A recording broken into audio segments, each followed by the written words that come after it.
So hopefully you're here for a talk about AR and VR. If you're not, you're in the wrong place.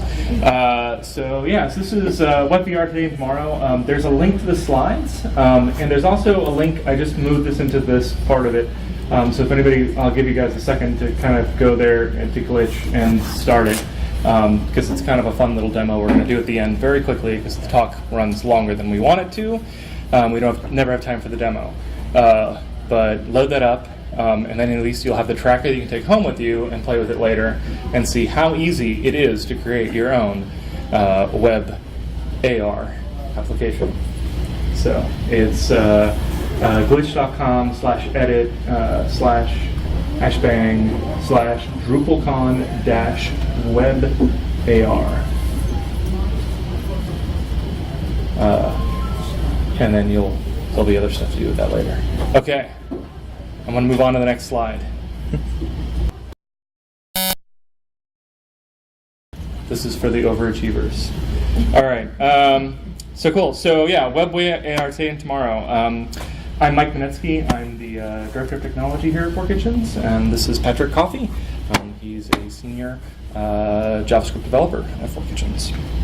So what we're going to talk about today, we're going to talk about AR and VR, what's the big deal, and why you should care, hopefully. What AR and VR are on the web. As of a little while ago, right now, actually today and tomorrow, a conference is going on, AWE, and there's tons of news coming out of that we can't conceivably integrate into the talk that we're giving at the same time. This talk is already outdated, which is kind of cool. We're also going to talk about a little bit of the web AR and VR projects that we've worked on, a little bit about what the future holds and kind of what's next, and then also with the little tracker that you guys have and that glitch page, you're going to actually go home with your own web AR application. Cool. Yeah, pretty neat, right? All right, cool. So web AR, VR and AR. All right. So what's VR? VR, simplest way I can put it, is it's computers doing fancy math to make it look like you're in a different world. So here's a couple of GIFs of what it looks like from the perspective of the person if you were filming them. And so the idea is that it's really display technology that provides a view of a computer-generated 3D world by projecting a stereoscopic view on two displays that are really close to your eyes. So, and then they provide different ways for you to be able to interact with them. In sort of the high-end system, there's trackers that keep track of where you are in a space and where your the controllers are in that space, and it goes down to kind of much simpler control schemes and things like that. But in a sense, that's all it is. So what's AR? AR is computers doing fancy math to make it look like there's computer-generated stuff in the world in front of you. So at its core, it's a video feed that the computer is projecting other stuff on top of, and it will detect what is in the environment. And actually, the technology is pretty simplistic. All it can figure out is if there's a flat plane, maybe is a floor, maybe is a table, maybe is a wall, or a tracker or something that it knows what to look for and pick that thing up. So this is the demo that I always love of what AR is going to be like, and you're going to walk around a table like a doofus with your laptop. With your pad, right? The fundamental shift with these technologies and what really is kind of different is, first thing to remember is they're display technologies. That's really where this is all happening. And if you the differences, or the thing that's really changing with AR and VR, is that it's the first time that computers are doing stuff that really is 3D to us. And I'm sure that at least somebody here is but wait, I've been playing 3D games since 1990 or earlier, right? You haven't. you've been playing 3D worlds that are projected on a 2D screen. And it's a fundamental difference when you're actually in the world with this stuff around you, or when you're looking through like a phone and you see that there's a Pokemon like sitting on the table.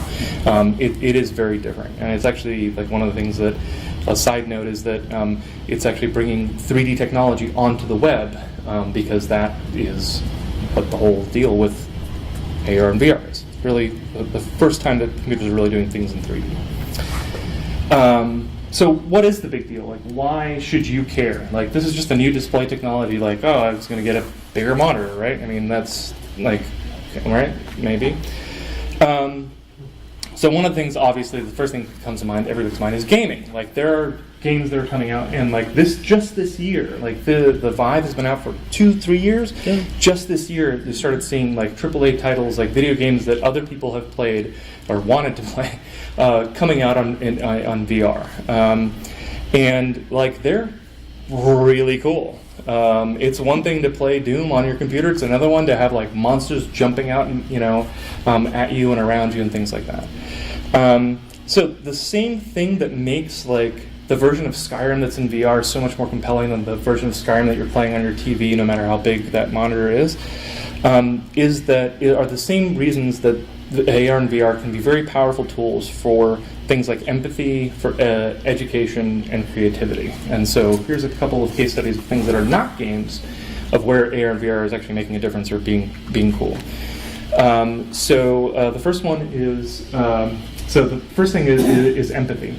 There's this great article in Wired about a year ago or so, and the quote is that that is virtual reality the ultimate empathy machine?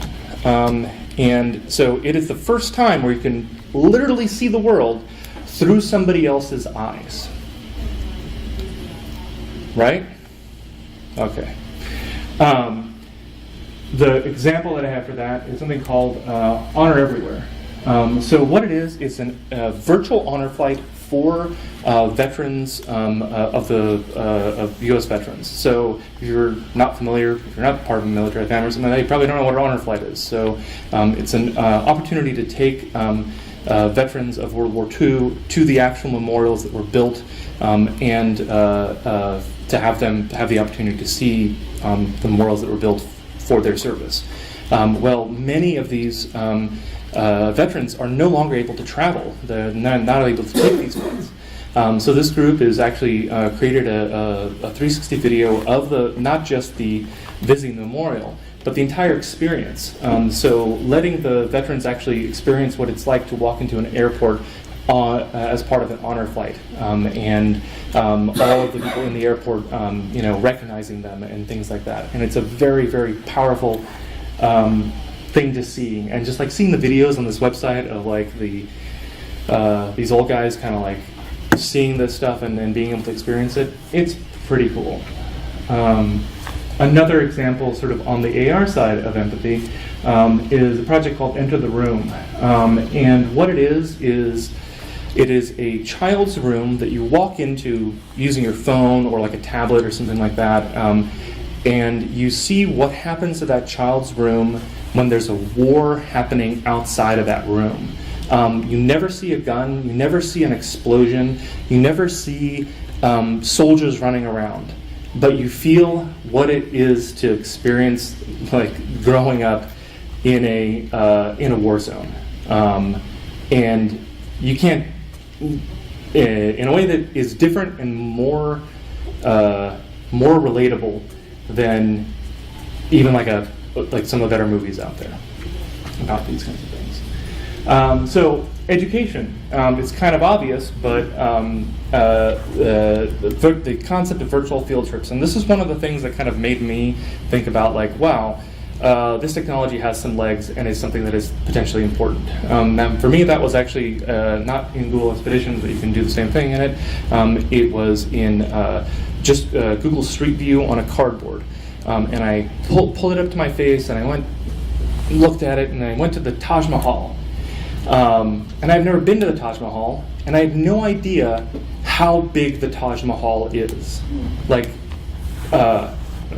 I did that a little bit backwards, but imagine in your head the Taj Mahal. If you've been there, you probably have a great impression of what that's like. Or here, the Texas Capitol, state capitol. Seeing that in pictures or seeing that in like without actually walking up to it, you don't really know if it's like bigger than a mall or as big of a skyscraper. But standing in front of it, you immediately it clicks and you don't forget it because that's kind of how we're wired, right? So now you have the opportunities for school kids to go to the bottom of the ocean. We're actually working with a teacher who's putting together a tour of Auschwitz that she put together and allowing her grade school kids here in Austin, Texas, middle school kids to see what a trip that many of them probably would never ever be able to take. Another great example of what of education in this is the BBC Civilizations AR app. I think it's available for both Android and iOS. It's definitely available for iOS. And here you can actually take the artifacts and put them into your living room and then be able to walk around them. You're able to zoom in and change the scale of it, but the default's to the actual size of it. And this is another kind of thing. It's like the Rosetta Stone. If you've never been to the British Museum, you don't really have the idea of like how actually weirdly small this thing is. But once it's in your living room, you don't forget what size that is. So there's a lot to get out of that.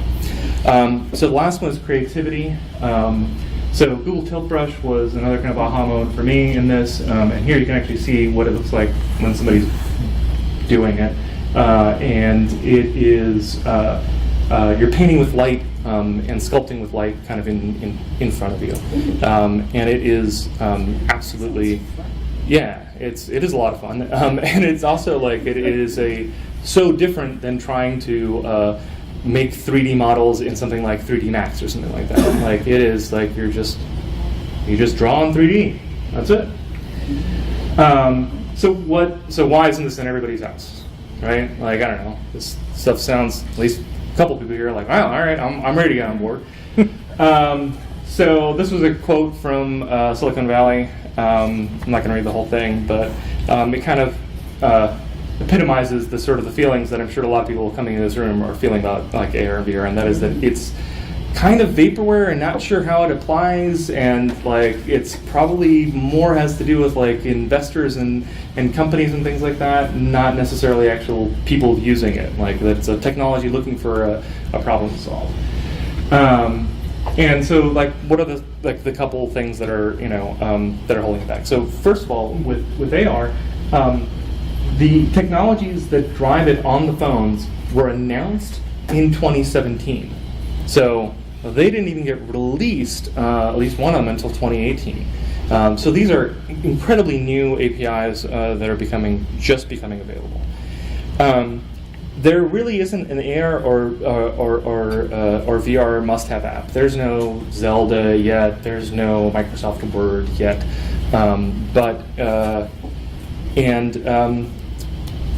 There's a chicken and the egg problem with content. I don't know, if I wasn't a developer, I'd probably feel like the investment in the Vive was maybe a little bit premature. And from the game company's perspective, their investment in these sort of technologies is also feel like it's premature because there aren't that many people who have them in their house. So chicken and egg problem there. And then there's just basic problems both like with the browser-based things, with all these technologies, of actually using them and switching between them and other applications and things like that. It's just very non-intuitive and really clunky. But we'll touch on how that's going to get better. So yeah, all these things are rapidly changing. And so the no killer app thing, like Skyrim and Doom, like that actually starts touching on how that's changing. And we'll get into how some of the other things are changing as well. So what about the web? So those are the basics of like those are if you're building applications, like those all the examples that I pulled in there. So at its core, like WebVR is just a bunch of browser APIs that make this thing, make it possible to do just about anything you would be able to do in an application on the web. And it really is kind of like, it is pretty far along. There's a lot of potential, a lot of things available today that I still have trouble believing myself that like this stuff is really there. So, so what's it like? So here's an example app, Access Mars, that you can just pull up on your browser, you pull it up on your phone, and what it is it allows you to explore the surface of Mars. And it uses like the actual scans from the Pathfinder, sorry, not Pathfinder, Curiosity rover, and it works really well. Like you can jump around inside of it, look at, like, stand next to the rover. If you have your phone and you're kind of waving it around, like you can actually kind of see how big the rover is and things like that. And it works really well. So we saw Tilt Brush and what that looked like. This is a Painter, which is 100% browser-based. So that is, it's not Tilt Brush, but that's pretty impressive for what you can do on a browser. Mm-hmm. All right, so that's like where things are today, right now. So really quick note about a couple things that we built. So we've been like pushing this as a company. So one of the first things that we started doing was building 360 photo tours, both for publication, agriculture.com, and then also some experiments internally, which ended up being my house. So yeah, if you want to see my wood shop, yeah, there's a vr.forkitchens.com. We'll show you the inside of my house. And so these were hand-built in a framework called A-Frame, which we'll get into a little bit later. It's kind of like it's kind of shockingly easy. Like all these demos that we built there, it's using markup and a little bit of JavaScript. This isn't like deep WebGL, scary math problem things. There's more math than you're probably doing these days, but it's still pretty impressively accessible. But to make it even easier, we started building this React app that allows you to edit these types of tours, uses a Drupal backend as an API, and a React front end. So if you want to actually sign up for the beta, it's edit vr.io, and we'll be inviting people pretty soon. And it's a pretty slick little interface for actually being able to sort of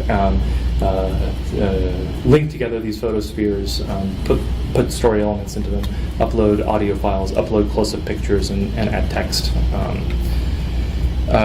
So the other thing that we built was a thing called andbus.fun. So we wanted to sort of start introducing companies and organizations into the concept that they can 3D scan things and put them up on the web really easily. So we took a 3D scanner. It's a handheld device that actually attaches to the front of an iPad, and started scanning people at our booth at DrupalCon. The scans take less than a minute. There's like a little bit of processing time. About 5 minutes later, they get uploaded to a Drupal site, and you're able to actually move the bust around inside of a 3D space, along with all these other 3D elements, and then create basically virtual postcards that you can send to your friends. It was shockingly good resolution, as you can see, and we actually also, using the Drupal API, created a really quick AR demo app that allows you to actually load these on top of these little trackers, or using an application where you can actually pull them up into ARKit. And in an ARKit, they come up full size, and you can actually stand next to the people. It's like starts getting into Uncanny Valley kind of things, but it's really cool. And it was a lot of fun to build. So I'm going to hand it off to Patrick to talk a little bit about how to actually build this stuff. All right. Hey, everybody. All right, so the first thing we're going to talk about, oh, sorry. Yeah, this is like, there's not much space up here, actually. All right, so the first thing we're going to talk about is just the stuff that you can build VR experiences for, right? Because when you're building something, you have to know what your build targets are. So there are 3 different device groups that we have, and even with the newest technology like Oculus Go that was just released like less than a month ago, even with all that new stuff, they consistently fall into these 3 different categories. You have desktop computers and head-mounted displays, which is pictured here. That's the HTC Vive. That presents a pretty good experience, probably the best. Honestly, it's the most expensive. Who has a Vive? Anybody here have a Vive? No? Okay. All right. So there you go. Nobody has Vives. There's also phone-based VR, which is kind of like... Oh, there we go. It's the big button. All right. So these devices are basically just little holders for your phone that have a little stereoscope in them, and they come with a little controller that looks a little bit like this. And with that, you can kind of put your phone in there and see your phone through a stereoscope. It's kind of weird putting your phone under a magnifying glass. You see a lot of pixels, but it works, and it's pretty cool what you can actually do with that system. And then finally, you have Google Cardboard, which is very, very inexpensive. You can load up VR experiences on like an iPhone 6 and stick it into a cardboard device and be ready to go. Yeah. So there are varying levels of capability throughout all of these devices. Obviously, of course, the most expensive one is the desktop computer and the head-mounted display, but it is the best. So you have 6 degrees of freedom while you're in your headset. You can look around, up and around, and you can walk around as well. You also have 2 controllers, which come with a bunch of different buttons and like pads and stuff, so you can develop interfaces around how users can interact with your application, and you have some different inputs. This is a really immersive experience. The resolution is good. If you've got a decent graphics card, you're not going to get any issues with frames. And you have 2 controllers. We evolved to have 2 hands, and that is very apparent when you are using one hand in a controller in a less capable device.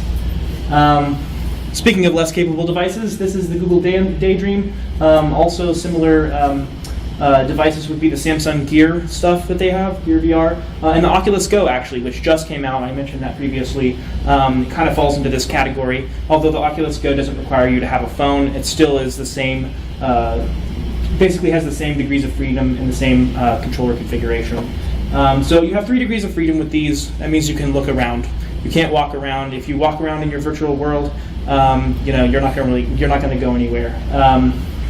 Of course, you can walk around, but you're just going to be stuck, and you probably are going to run into your wall or something. It's not a good idea. I don't suggest it. I have injured my hands in VR, just kind of like punching things, and I've definitely walked into my TV before. So careful. The controller that you have has very limited buttons. You generally, on this one, if you could see, there's like a little indentation here, so you have kind of a pad that you can use to like scroll in some cases and stuff like that. You have a click button, and then you have a home button. So not a whole lot of opportunities to capture input there, right? It's okay.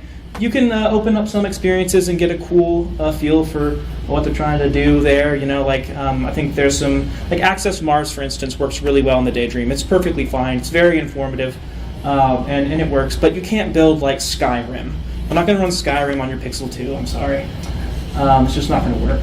And then the Google Cardboard is a lot like the Daydream, except for it doesn't have a controller. So how do you click things? Well, the answer to that is you have to look at them.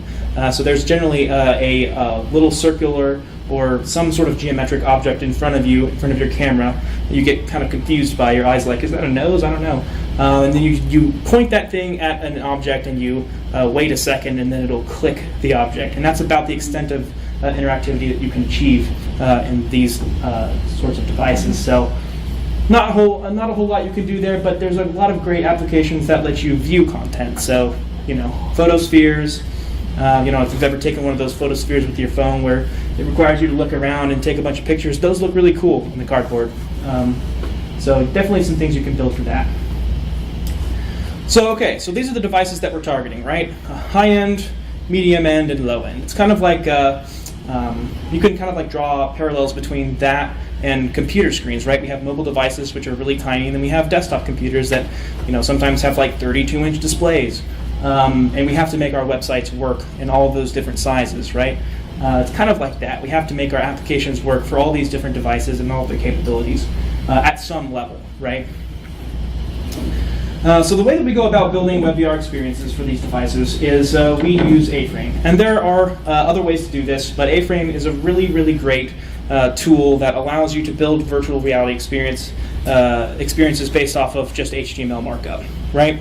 So it allows you to define components and behaviors just based off of standard HTML components and properties that you apply to those components.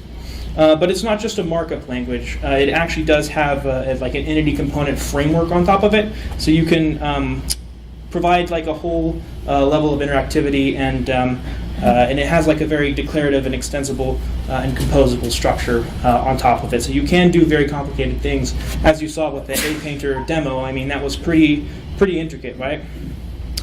A-Frame supports most VR headsets. It supports the Vive, Rift, Windows Mixed Reality, Daydream, Gear VR, Cardboard, and probably the Oculus Go, I'm just going to guess. Hopefully. If it doesn't already, it probably will soon. And the last part about A-Frame is that it has a large community. It's been around for well over a year now. It hasn't hit a 1.0 yet, but it's got a lot of users because it's so easy to use.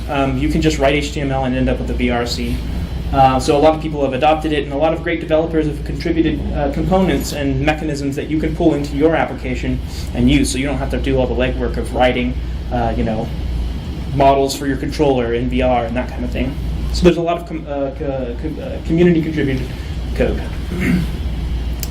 And this is like the quintessential simple A-Frame experience. You have a scene here.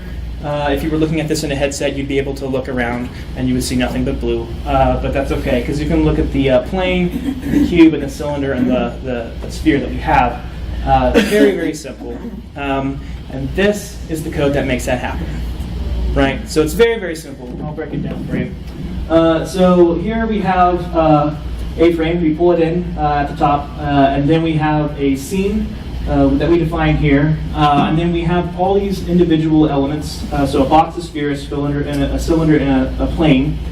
And these each have position, rotation, color, height, radius, properties, etc. that describe where this object is, what it should look like, and what material it should be made of, right, when it renders.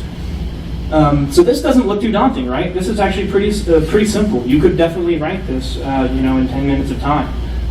In fact, like even if you don't really know HTML that well, you could hack this together, probably in a couple of hours. So it's very simple, and really, I mean, you can think about this. You can put these objects anywhere. You can change the position. It can be dynamic. Like you can add a lot of interactivity on top of this, and it's very straightforward and very easy to understand. There's also a React 360. Which was previously called React VR, but we had to update that because they just renamed it. It really is just React VR, but they renamed it because people are making more 360 experiences from it rather than VR experiences. Not really sure what's up with that, but it works well. It's kind of slicker than A-Frame. React VR has a great component system because React has a great component system, and it's really easy to compose your components. It has a very, very tight focus on performance. They really want to get the max amount of frames and the max amount of performance out of this framework. And there's a lot less adoption. So there's a lot less stuff available for you to just import and use in your projects. Whoops.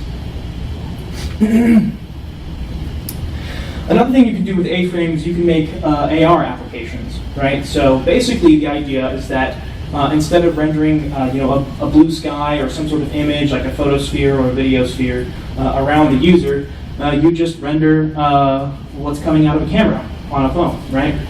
And then you have some algorithmic mechanisms that kind of interpret different codes like the ones that I passed out earlier and attach three-dimensional objects on top of it.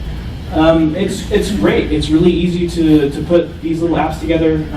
Great compatibility, great performance, but unfortunately there is no plane detection, so it's not like you can just take this object and put it on a table. You wouldn't be able to do that. You'd have to have a tracker.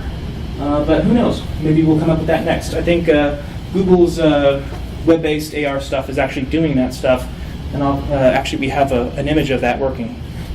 So it's coming.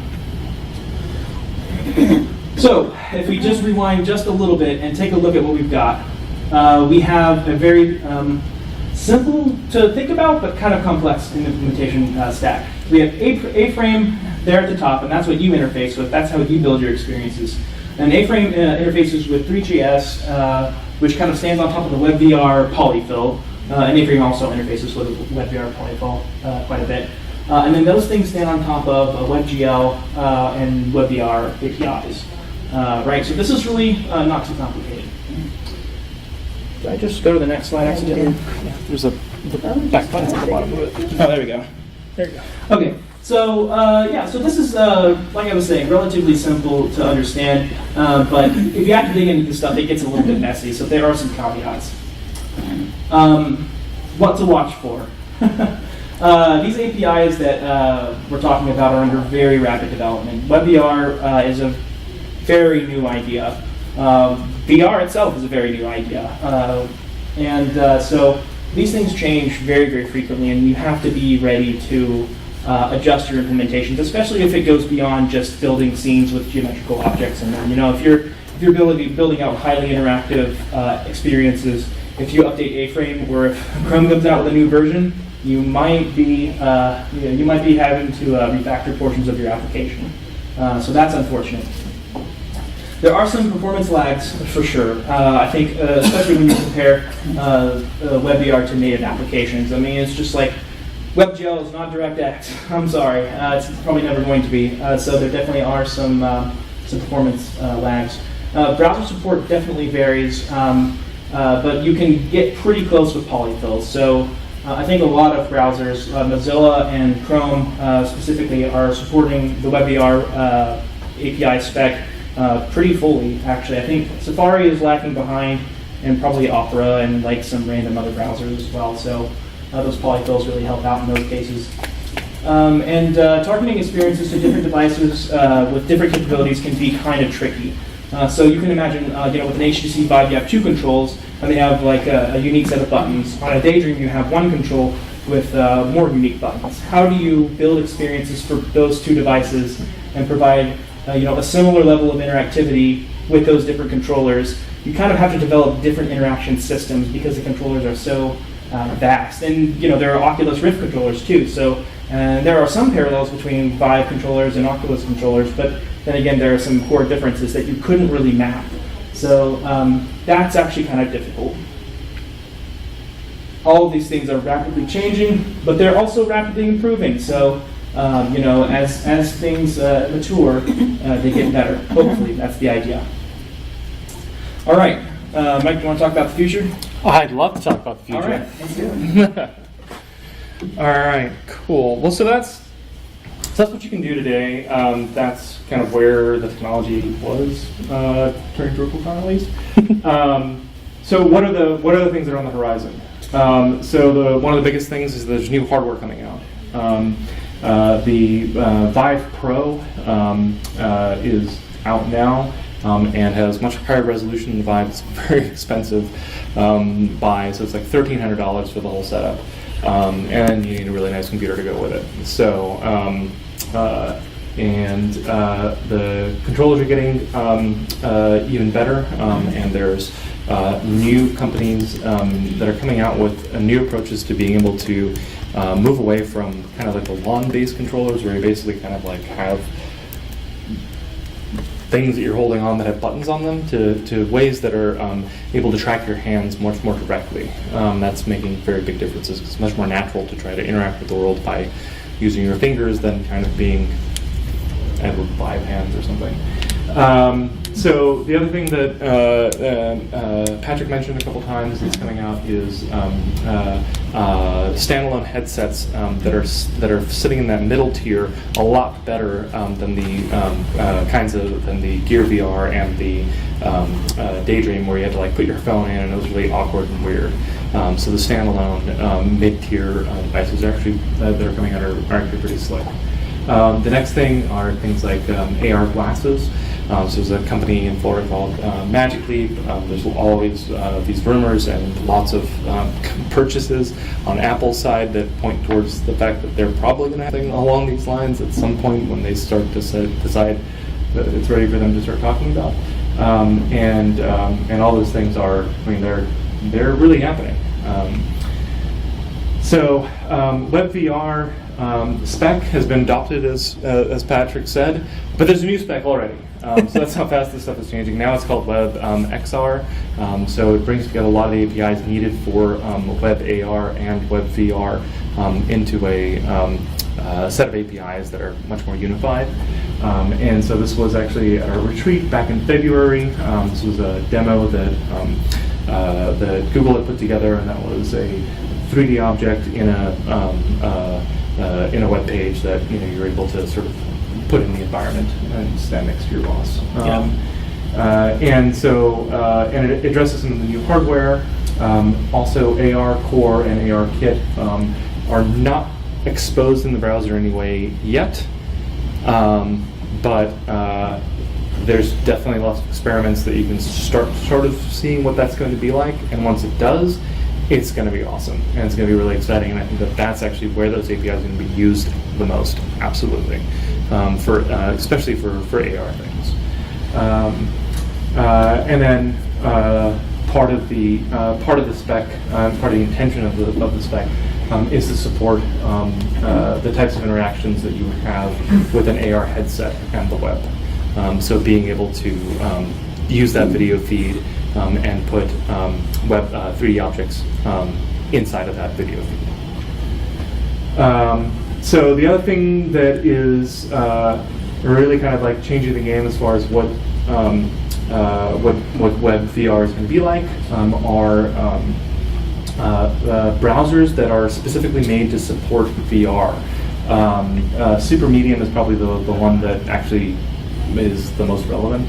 But one of the, all this stuff kind of works in the Vive, but it's really, again, really awkward to sort of get into the browser, get the Vive working in the browser, navigate to a web page, and then put the headset on, and then start using the Vive inside the thing. Super Medium makes it a lot easier to sort of actually navigate between different websites on a high-end VR device. Lens VR is actually a really interesting project where it's actually bringing in regular web pages and making them 3D based on the DOM model, and kind of there's these demos that you could see of pages sort of exploding and things like that. Actually making those things that you would actually want to use as a user. And the Firefox VR browser is kind of a different thing, but we'll keep going so we can actually do the demo today. And it is demo time. All right, great. Before we jump into this and start playing around and try to make something, any questions? Yeah?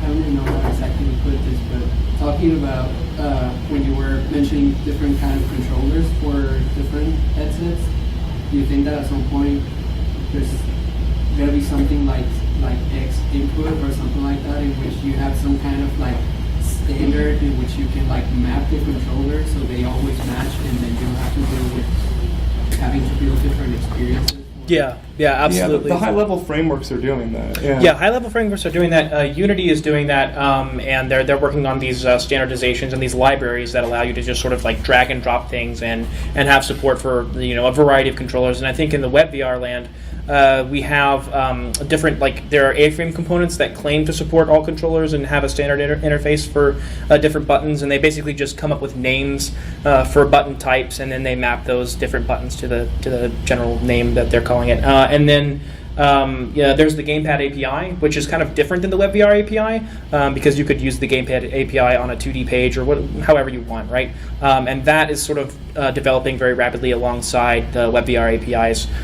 So you could imagine that there will be some pretty great abstractions in the WebVR land here pretty soon. But it's difficult, and there's not a whole lot of people that have all three devices, like the Rift, the Vive, and the Go, and stuff like that. So there's not a whole lot of opportunity for one developer to sit down and design a coherent system. So I think that's been a struggle, but we'll get it done. Thank you. I been with my hand. I do have PlayStation VR. I don't have like a VR phone. Oh, awesome.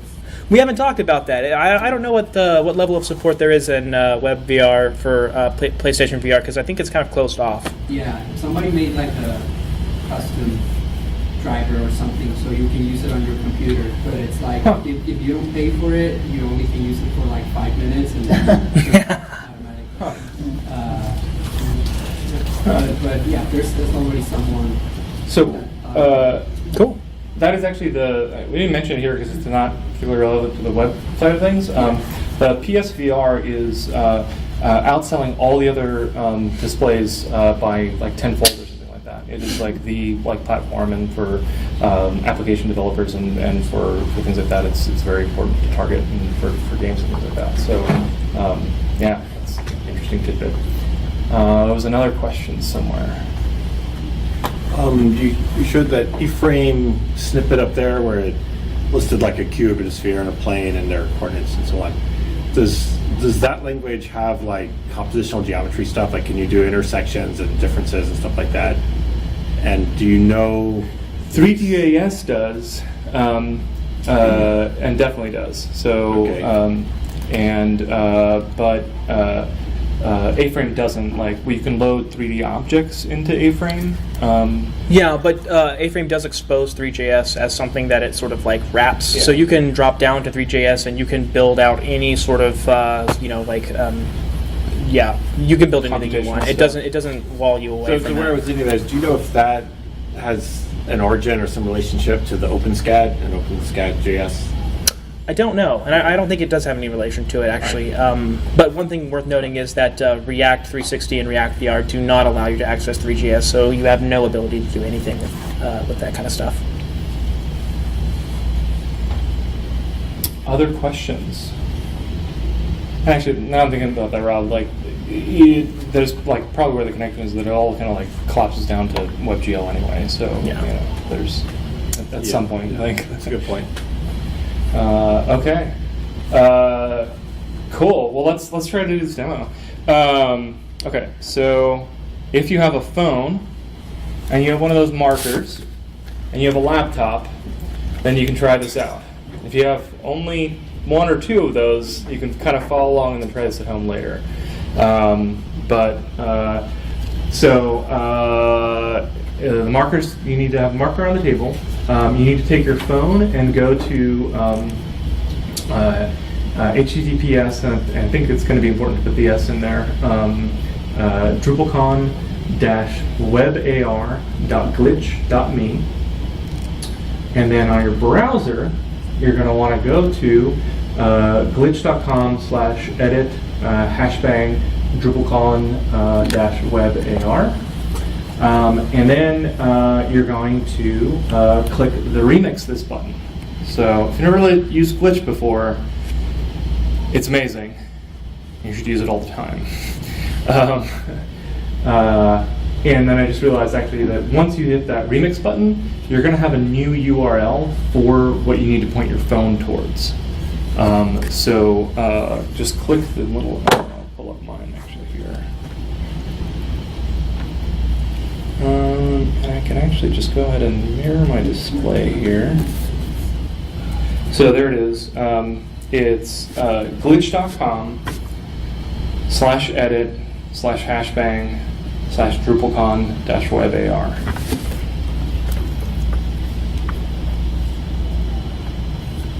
All right, and that's when you go to your browser for. Then your phone, you're actually going to have a new URL once you hit Remix This. So, Webcam error. okay. Navigator media devices get user media not present in the browser. So you want to go to that URL on your laptop, and then you'll be able to edit like it's just an HTML page. There's a bunch of people in there. That's kind of cool. That's neat. Little animals. All right. See if I can make this bigger. Okay. So is everybody who's playing along In other words, on Glitch? Can't do it on my phone.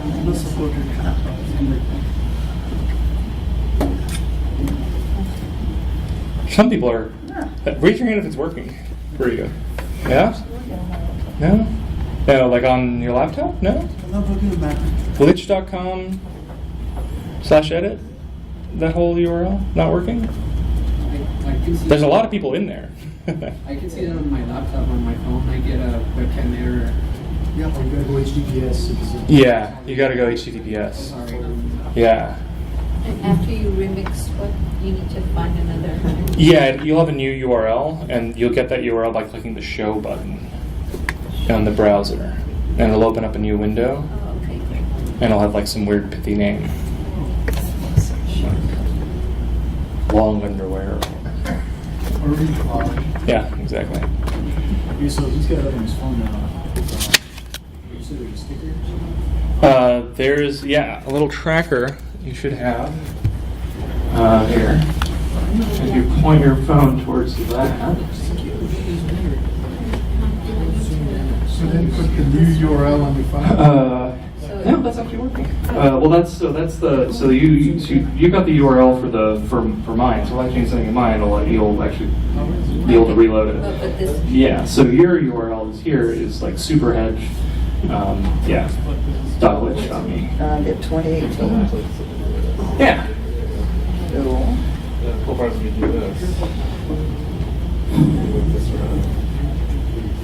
Yeah. Neat. That's working. Yeah, and you can actually do it with your with the laptop camera if you really want to get kind Yeah, I got it going. crazy with it. Yeah, it actually works. It's kind of janky. So like the easiest thing to do here is like just move the, like you can see that the box is kind of occluding with the occluding, it's bumping into the circle if you got it pulled up on a phone. And so the first thing to do is actually move the box 0.5 in any direction that you want. The numbers are actually here. I can pull up that slide.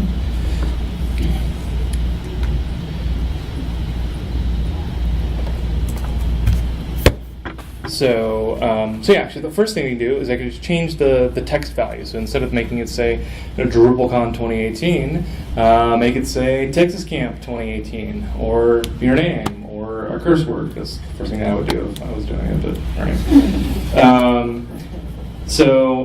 And that's it. You just change the value, and then you reload it on your phone, and there you go. You've changed like 3D text, right? And it's pretty cool. So the next thing is like move that box around. So you can. So the numbers are left are X, Y, and Z. It's left and right, which is X. Y is up and down, so in that way, and then Z is near and far, so moving away or towards you. So you can move the box left 0.5 by changing the 1 to to the left would be. It's a negative number. So I think it's going to be 1.5, negative 1.5. We'll figure that out in a second. But yeah, so that allows you to move the box around. With the box, you can also change its color using any hex value, and it'll update right away. And the rotation, you can turn the box around and make it like a diamond or whatever. So. You don't have to save it or anything, you just update instantly? It might not reload the phone, so you might have to reload the phone, but yeah, you don't have to save anything on Glitch. Like, as soon as you type it, it updates the live view of it, which is what one of the things kind of really neat about it. Also, it might have a hard time picking it up on the black tablecloths. Oh, yeah, it's true. So actually, like, yeah, a white piece of paper might, or... Yeah, if you got a laptop, set it on there. Yeah. Or the schedule or something. Also, if you have a 4Kitchen shirt on, it gets confused. Yeah. Oh, really? Yeah. That's awesome. So cool. Well, that's it. So that's how easy this stuff is. So I mean, that's AR in the browser. It's with a tracker, but it is actually really surprisingly reliable. Surprisingly easy to actually edit this kind of stuff, and hopefully this makes everyone here think, oh, this isn't some kind of weird thing that's going to happen in the future, something that I can do today. That's why I put the demo together. All right. That's it. Thank you, guys. I'm so glad we